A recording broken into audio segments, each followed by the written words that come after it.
नमस्कार, मैं हूं सुनील और आप इस समय देखना शुरू कर चुके हैं अपना खास कार्यक्रम एजुकेशन एंड जॉब बुलेटिन यानी बिहार शिक्षा समाचार। आज तारीख है 10 मई 2025। तो आइए जानते हैं आज की शिक्षा जगत की प्रमुख बड़ी खबरों को। बिहार के शिक्षकों के ट्रांसफर को लेकर सत्ता पक्ष से लेकर विभाग तक अब बिल्कुल तैयार है। बहुत जल्द ही सभी शिक्षकों का ट्रांसफर किया जाएगा। शिक्षा विभाग के अनुसार टीआरई 1 और टीआरई 2 के महिला शिक्षकों का ट्रांसफर लिस्ट 1 से 2 दिनों में जारी होने की संभावना जताई जाती है। वहीं पटना में ट्रांसफर को लेकर और पुरुष शिक्षक और एक ही जिला में ट्रांसफर को लेकर भी जो इंतजार कर रहे हैं शिक्षक, उनके लिए भी बड़ी खबर है कि सभी का ट्रांसफर बहुत जल्द कर दिया जाएगा। अगर बात करें प्रधान शिक्षकों की स्कूल पोस्टिंग को लेकर, तो सरकार और विभाग दोनों चाहती है कि बहुत जल्द पोस्टिंग हो जाए। मामला कोर्ट में है, कैंपेन चला रहे हैं शिक्षक।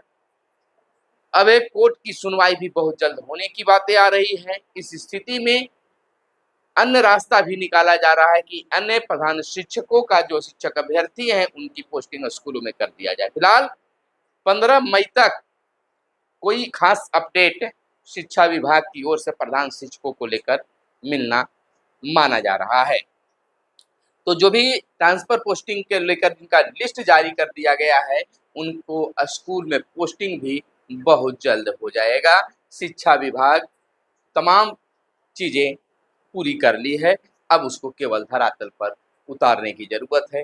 तो आपका इंतजार अब बिल्कुल खत्म होने के कगार पर है। ट्रांसफर पोस्टिंग ही बड़ी मुद्दा बनकर रह गई है शिक्षा विभाग में, और करीब या ज्यादा साल 2 साल से ज्यादा है, और अब तक शिक्षकों को ट्रांसफर नहीं हो पाया, ना किसी को पोस्टिंग हो पाया। लेकिन अब लगता है कि ट्रांसफर पोस्टिंग हर तरह के शिक्षकों का होना तय माना जा रहा है, क्योंकि सत्ता पक्षधारी जो हैं वह चाहते हैं कि शिक्षकों का ट्रांसफर हो जाए, नहीं तो चुनाव में यह एक बड़ा मुद्दा बनेगा शिक्षा जगत की ओर से।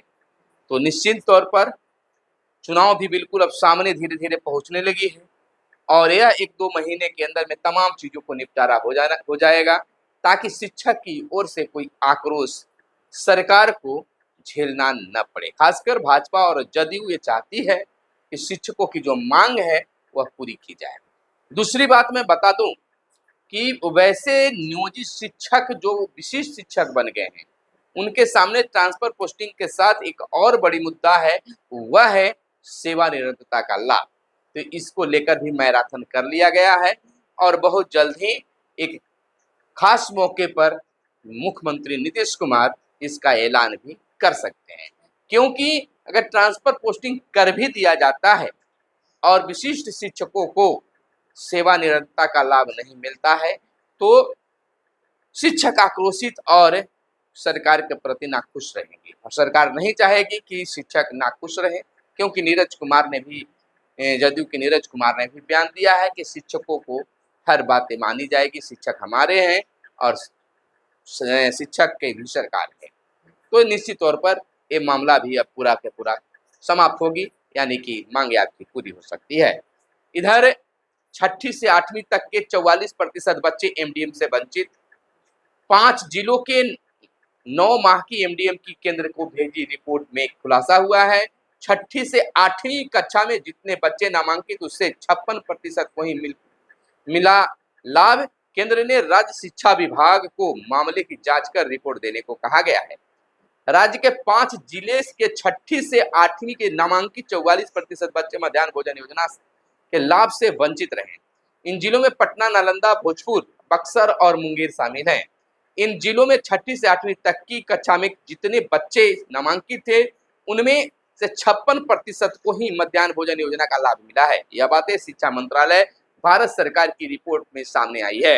राज्य शिक्षा विभाग ने सभी जिले की मध्याह्न भोजन योजना की रिपोर्ट केंद्र को भेजी थी। यह रिपोर्ट 2024 के अप्रैल से दिसंबर 2024 महीने तक की है। इन 5 जिलों को केंद्र ने चिन्हित किया है जहां बच्चों का नामांकन तो अधिक दिखा, लेकिन 100% बच्चों को एमडीएम का लाभ नहीं मिला। मामला अब क्या है, हंसती है या फिर सुलझ जाती है।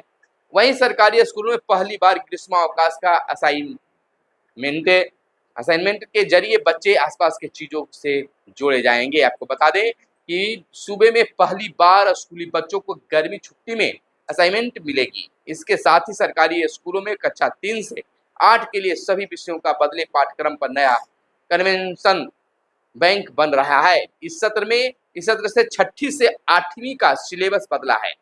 पहली से 5वीं तक के सिलेबस में भी 40-50% बदलाव किया गया है। ऐसे में नए पैटर्न पर बच्चों के लिए कन्वेंशनल बैंक बनाए जा रहे हैं। एनसीईआरटी नया कन्वेंशनल बैंक तैयार कर रहा है। 2 दर्जन से अधिक एक्सपर्ट इसे बना रहे हैं, तो यह खास तैयारी चल रही है। टॉपिक के हिसाब से तैयार होगा यह कार्य। तो सरकार हमेशा कुछ न कुछ शिक्षा में बदलाव करना चाहती है, शिक्षा विभाग में इस पे काम कर रही है।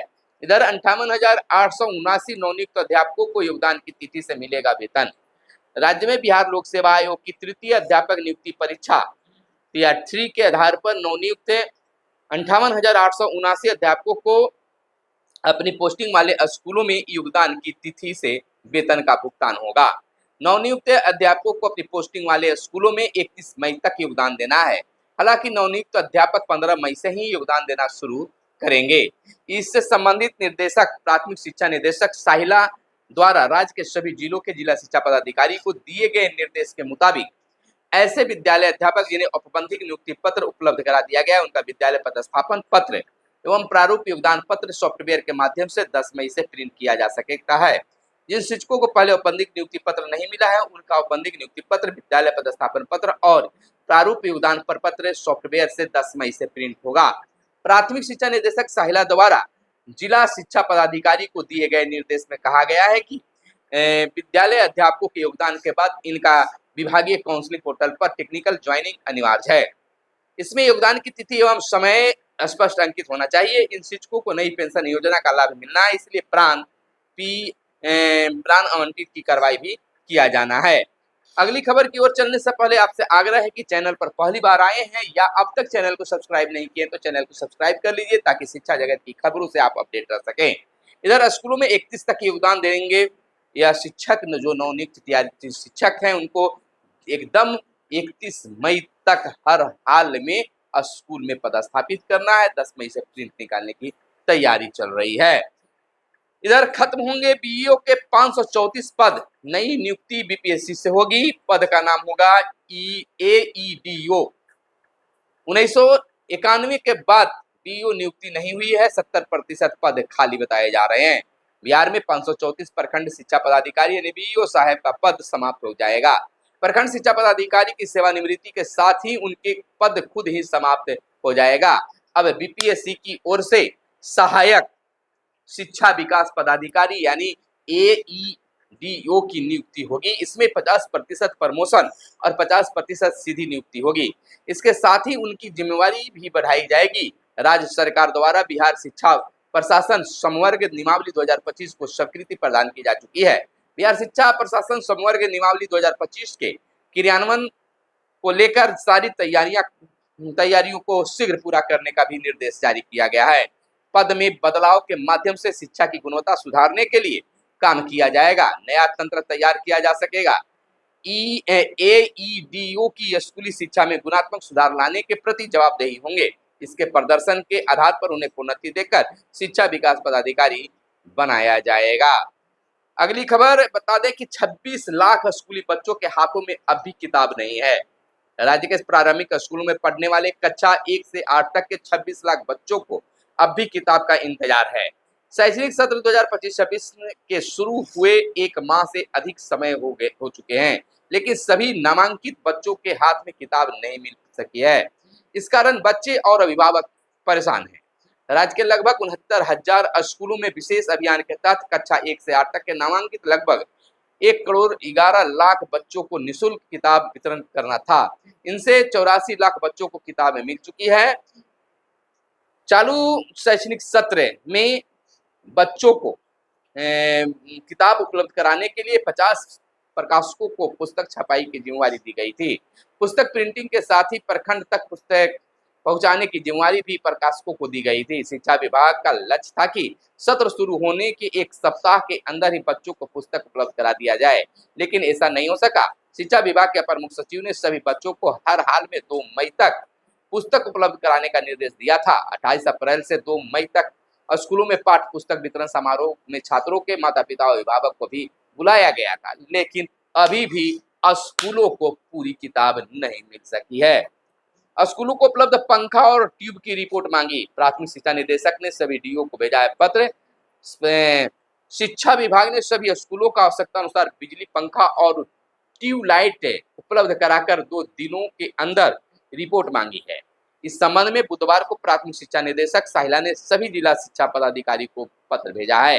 प्राथमिक शिक्षा निदेशक ने निर्देश दिया है कि डीओ स्कूलों को प्राथमिकता के आधार पर सभी विद्यालय में पंखा, ट्यूबलाइट आदि उपलब्ध कराएं।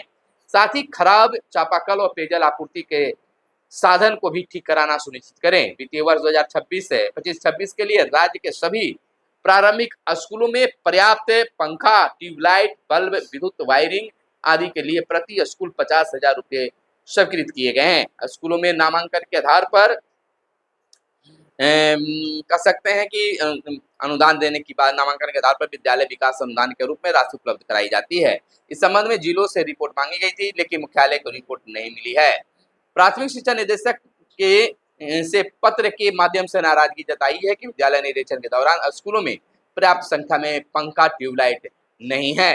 कई स्कूलों में पेयजल का साधन या चापाकल आदि भी खराब हैं, तो स्कूलों में तेजी से यह काम कराने की आदेश दिया गया है। तो यह थी आज की खास प्रमुख खबरें। मिलते हैं अगले वीडियो में, तब तक के लिए दीजिए इजाजत। जय हिंद, जय भारत, वंदे मातरम।